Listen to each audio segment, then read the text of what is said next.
Welcome back to Barry Chow's Cartoon Guided Sleep Meditation Series. Tonight you'll be taken on a glorious trip to the wonderful Wizard of Oz.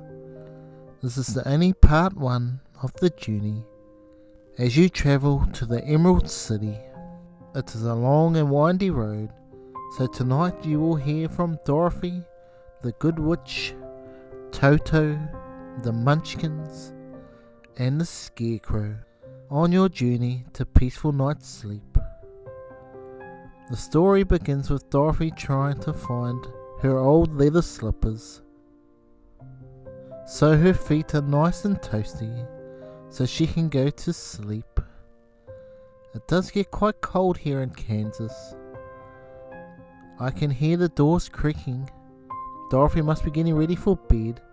Enjoy your journey as you follow the yellow brick road to amazing golden sleep. Let's join Dorothy now in her farmhouse in Kansas and see what she's doing. Hello my friends, it's Dorothy here. Can you help me find my old leather slippers? It's getting quite windy outside. Can you do something for me? Can you close your eyes and be very quiet, ready for sleep, so I'm able to find my old leather slippers? I need peace and quiet. Make it easy to find my lovely slippers out there before this one gets any louder. That's better. No talking or laughing, okay? I can hear some of you out there in dreamland. Please be quiet. We all need to go to sleep. It's past our bedtime. Thank you all for listening. It's nice and quiet now. Let's begin the journey to the Wizard of Oz. Sit back, relax, and most importantly, it is sleepy time. Listen to my voice and all my friends along the way. Remember, kids and young adults are always safe with Dorothy and all my friends around you. You're welcome to fall asleep at any time throughout this Wizard of Oz guided sleep meditation video, as we all need a good night's sleep, as it makes our bones strong, our brain nice and refreshed, ready for an eventful next day. Remember everybody, eyes closed now, and relax as I look for my slippers. Where could my lucky old leather slippers be? They're not in my wardrobe. They're not in my dresser. They're not under the bed. Where can they be? I have looked everywhere, under my TV cabinet, in my laundry basket, in the kitchen, under the vanity, in the bathroom, under the sofa, out in the garden, and not in the barn. Nowhere to be seen. It's very windy out here and almost dark. Woof, woof! What is it, Toto?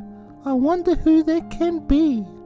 I heard 2 distinct noises as I tiptoed towards the porch, being very quiet, as not sure if they are strangers. Can never be too careful. As I go up the steps, I see a glowing red light coming from the attic. But before I could even reach the front door, a big gale force wind started lifting the foundations of our farmhouse. I need you to be calm, just like you are at home right now. Toto! Come here quickly, Toto! Toto started running towards the doorstep when it just begins to lift off. With a big jump, Toto flies into the air and all of a sudden into Dorothy's arms. As the farmhouse lifts up skywards, they quickly are taken away as she's able to close the door behind them and run quickly to lie under the bed as they are taken by the cyclone, swirling around everywhere, with the house going in circles. Hold on, Toto. We will be safe. Trust that we will be safe. pray that the house will land safely and everyone in it is still alive. It could be a little bumpy ride, Toto. Let's try to sleep and hope we wake up safe, safe, safe. 12 hours later. The cyclone had passed, and it was the next morning. Dorothy and Toto have woken up and landed in Munchkin country. Let's see how they are. Checking up with Dorothy and Toto. Toto, you're alive! I told you we'll be safe. Hey friends out there, Toto is my best friend and my trusty dog. Woof woof! What is it, Toto? Oh, it's a good witch from the north. I can see the red glow coming from under the ruins of the house. Oh, hello Dorothy. I'm here to present you with your new ruby red slippers. These are the most important shoes you will ever have. They've got magical powers that you fall asleep like you are all doing at home right now. So peaceful out there, can't hear a word. The kids, the young adults and the mature adults must be very sleepy, or listening intently to the Wizard of Oz guided sleep meditation video. Let's head back to the Good Witch of the North for some very important information about the slippers. Dorothy, the special thing about these ruby red slippers is when you bring your heels together 3 times and repeat, there is no place like home. There's no place like home. There's no place like home.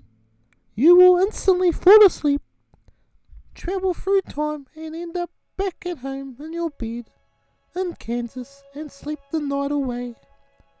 So when you are deep in trouble, remember this, as you will need it to save yourself and your friends. What friends? I don't have many of them. You will find out there soon enough, and remember the path you take is always the yellow one. I'm so sorry, I have to go now. I'm in a hurry, I got to get to Cinderella's ball. Oops! Was I supposed to say that, you silly witch? Anyway, toodaloo! Oh, I almost forgot. If you want to get back to Kansas, you must go to the land of Oz, the Emerald City, and meet up with the most beautiful man. I meant to say the sweetest man. Ooh, ooh. As the good witch blushes. The most kind wizard of them all. Oz. He will help you back to Kansas, dear. Dorothy. Toodaloo. The good witch says goodbye after giving Dorothy a kiss on the forehead to protect her from harm. As Dorothy puts the ruby red slippers on, with her trusty sidekick Toto by her side, they start dancing and singing as they skip down the country road. All you can see is a field, on field, on field, with heaps of farmland, animals like pigs, goats, cows, with lots of crops, including pumpkin, wheat and so much more. But no people in sight, almost like we're in a trance. There's no one moving outside Dorothy and Toto, which is good, and it's nice and relaxing as you try to go to sleep. They decide to lie down under the big red oak tree. As the path looks like it's branching off, it looks like Dorothy and Toto will have to make a choice. But they must rest for a bit. Instantly Toto and Dorothy go to sleep. Hopefully you are at home too. Don't worry if you're not asleep yet. The aim is to listen to the story until you fall asleep. There is more to the story for the ones that are still awake. Remember to close your eyes and relax, relax, relax.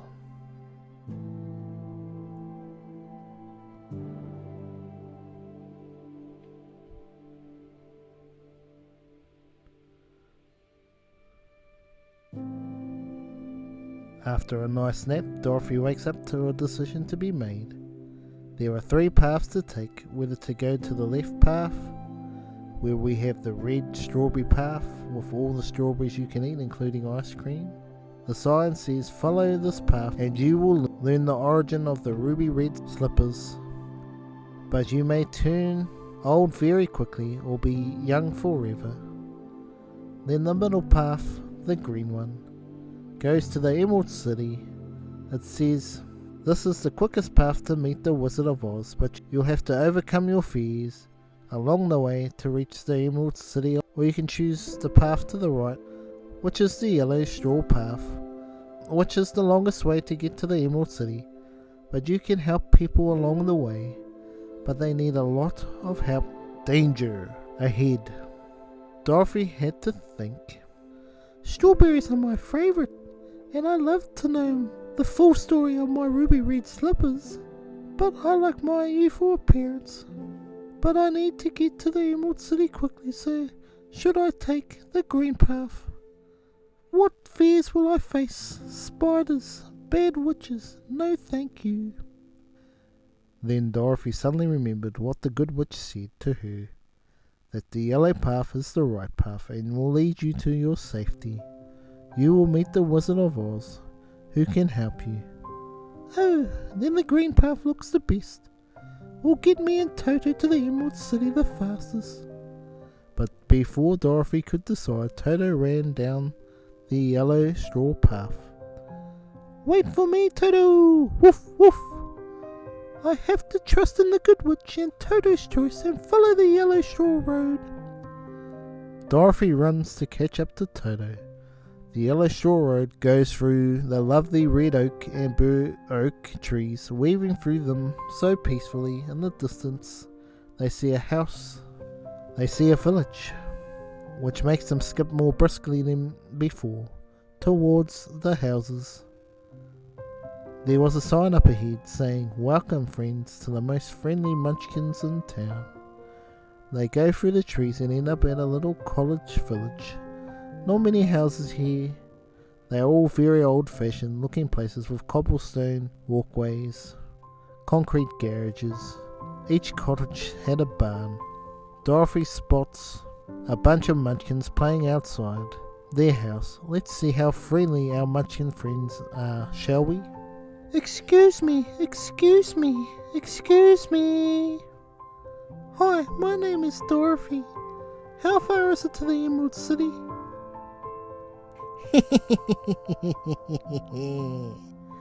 Do not go there. Do not enter. Run away. You should stay away from Oz. Only bad things happen there. I have lost too many friends to that crazy witch. No one who goes there ever comes back alive from the Emerald City. Stay away, I tell you. Stay away. As all the munchkins are now silent, as they see this sight, something they haven't seen in such a long time. Woof, woof! This is Toto, my friendly dog, saying hello to you all. Keep that creature away. Away, I tell you. We were told to not talk to strangers. What a hideous sight that is. Go away. Leave us alone. Why did you bring that here? Crash bang wallop. They were gone in a flash into the house, never to be seen again. I was only asking how long to the Emerald City, Toto. They're not really that friendly bunch at all around here anyway. Dorothy was a little worried about what the Munchkin said. He was only kidding. He's just a teenager after all, just pulling a prank. I can't turn my back now. I need to find the wizard at the Emerald City, as this is my only way back to Kansas. If only she knew the Munchkins weren't worried about Toto at all. The most despicable, smelly, hideous looking green creature that they haven't seen for a very long time. The Wicked Witch of the East is lurking behind them in the forest of the red oak and bur oak trees, where Dorothy and Toto had just come from.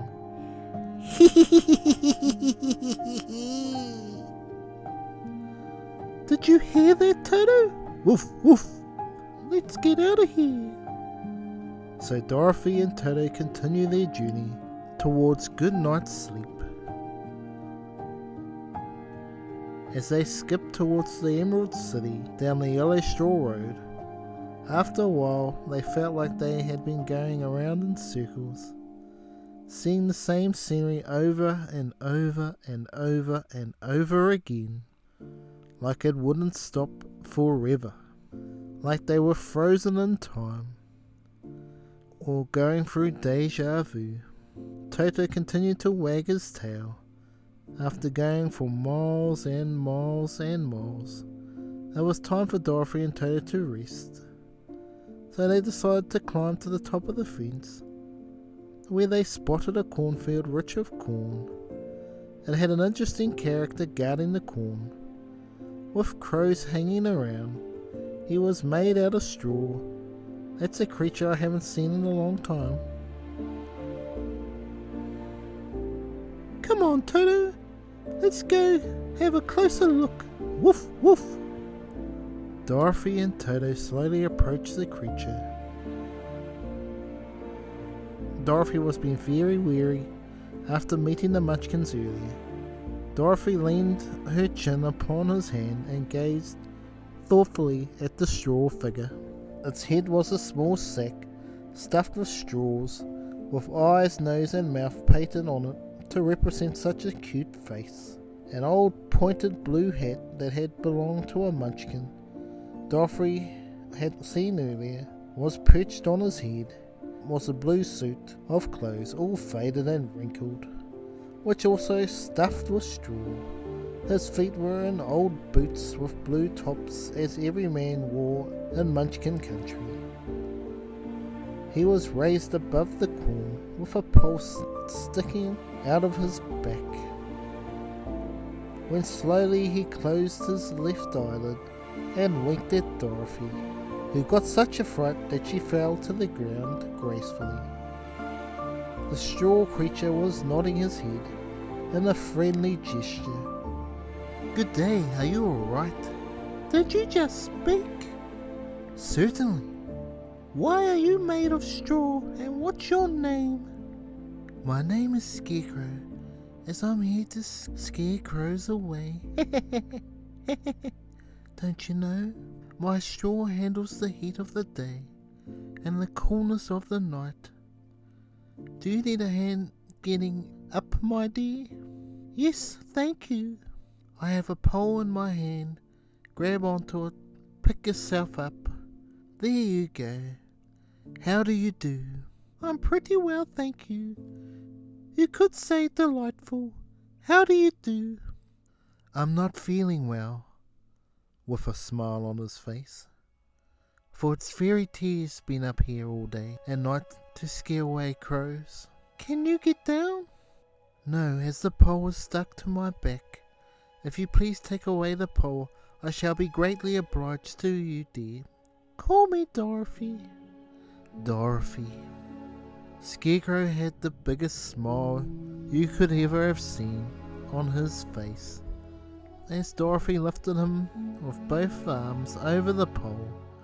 With the Scarecrow being full of straw, he was quite light and gently placed on the ground. Thank you very much, said the Scarecrow. I feel like a new man. Dorothy was puzzled why the Scarecrow was bowing down to her and walking alongside her. Who are you?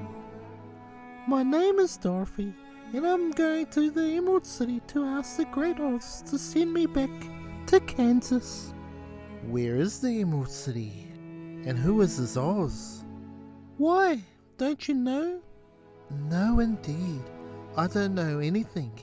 You see, I'm stuffed, so I have no brains at all. Oh, I'm awfully sorry for you. Do you think if I go to the Emerald City with you, that Oz would give me some brains? I cannot tell, but you may come with me. If you like, If Oz will not give you any brains, you will be no worse off than you are now. That is true. You see, I don't mind my legs and arms and bodies being stuffed, because I cannot get hurt.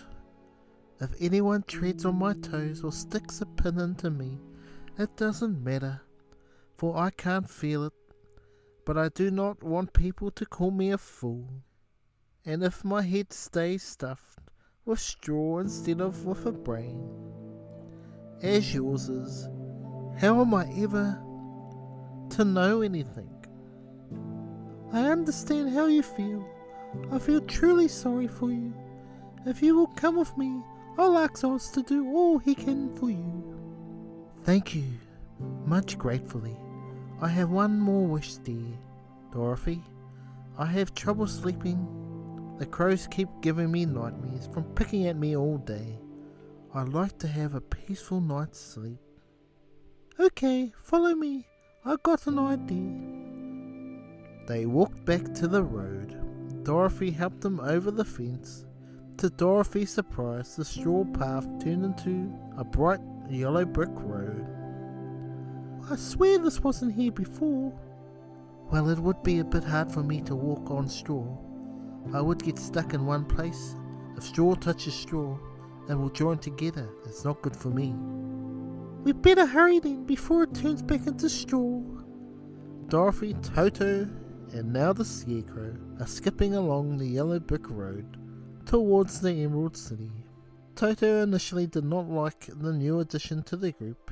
At first, Toto sniffed around the Scarecrow as to suspect the Scarecrow wasn't trustworthy, and often growled in an unfriendly way at the Scarecrow. Oh, don't mind Toto, he never bites. Woof woof. Oh, I'm not afraid. He can't hurt the straw. Do let me carry that basket for you. I shall not mind it, for I can't get tired. Or maybe I do. I just haven't had the chance to sleep. I'll tell you a secret. There is only one thing in this world I'm afraid of. What is that? The Munchkin farmer who made you? No, it's a lighted match. I don't really want to catch on fire today. Oh, I can see what you mean now. Yes, you must stay away from those matches. Or in this day and age it would be a lighter. The Scarecrow tells Dorothy how it felt to see and hear for the first time.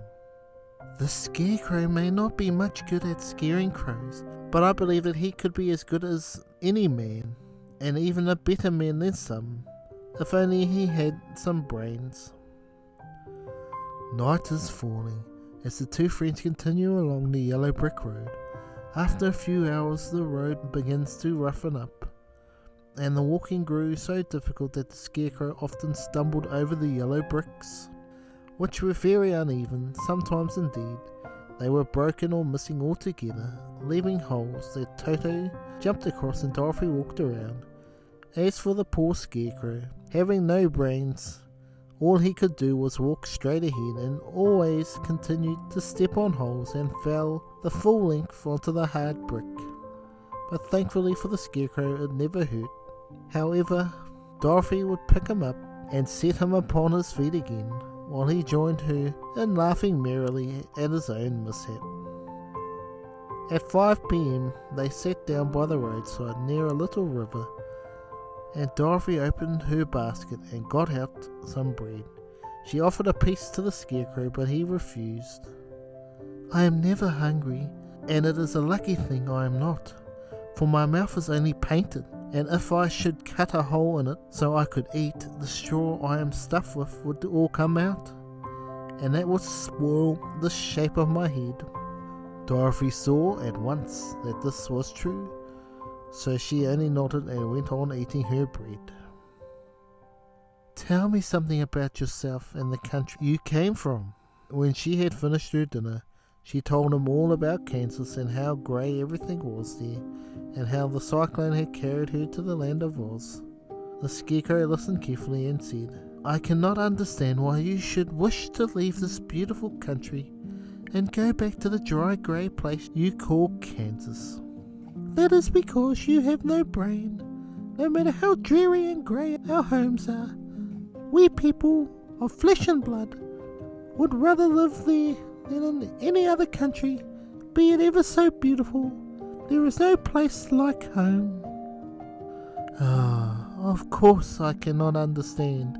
If your head was stuffed with straw like mine, you would probably all live in a beautiful place, and in Kansas would have no people at all. It is fortunate for Kansas that you have a brain. Won't you tell me a story while we are resting? Asked Dorothy.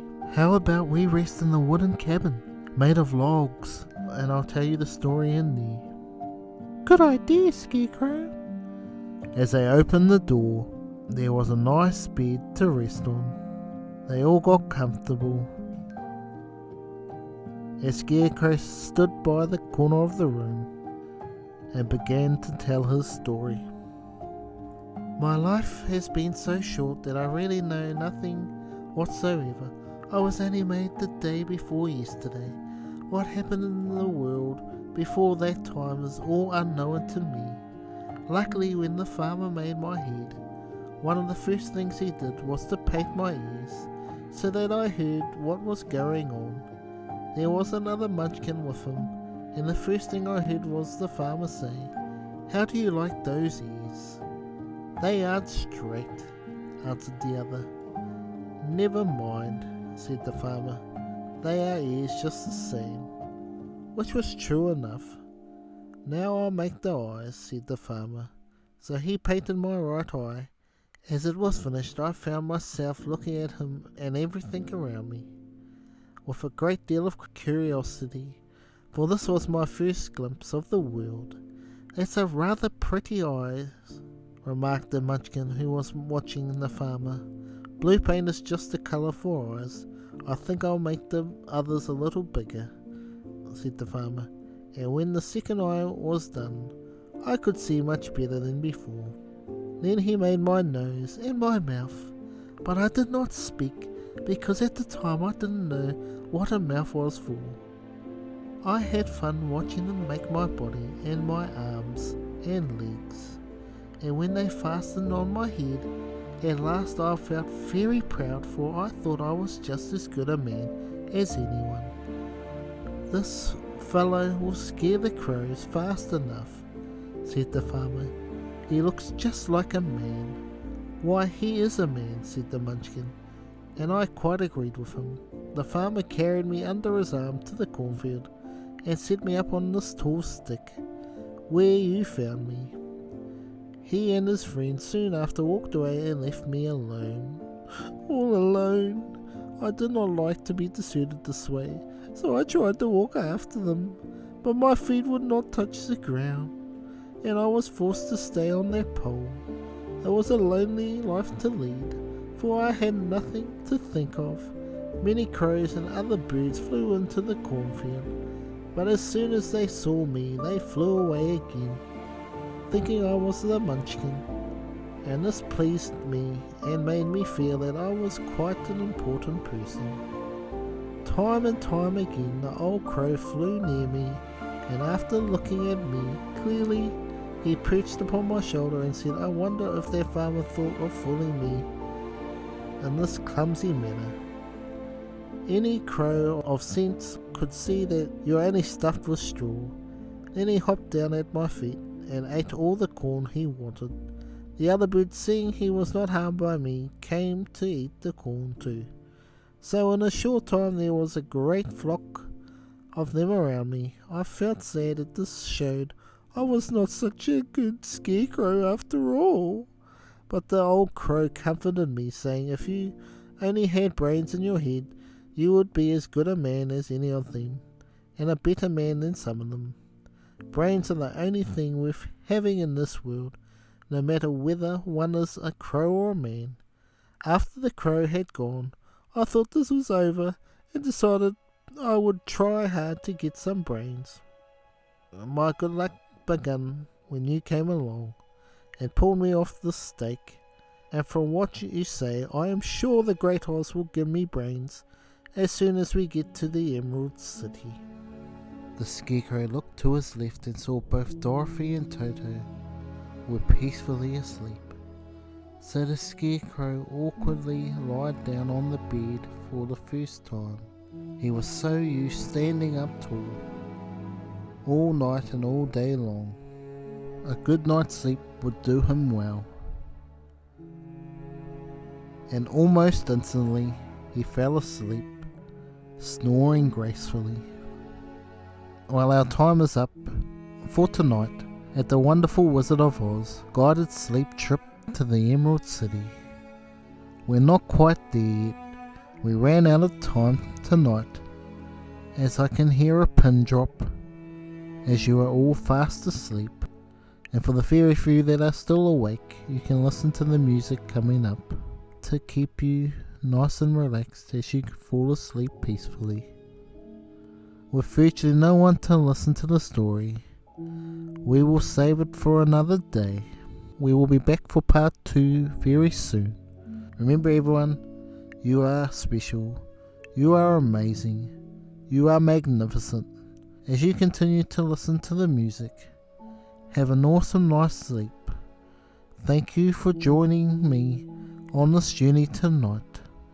Sleep well, and from all the Wizard of Oz characters, they wish you well, and we look forward to seeing you very, very soon.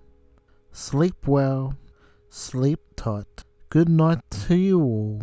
We will see you again at the wonderful Wizard of Oz very, very soon.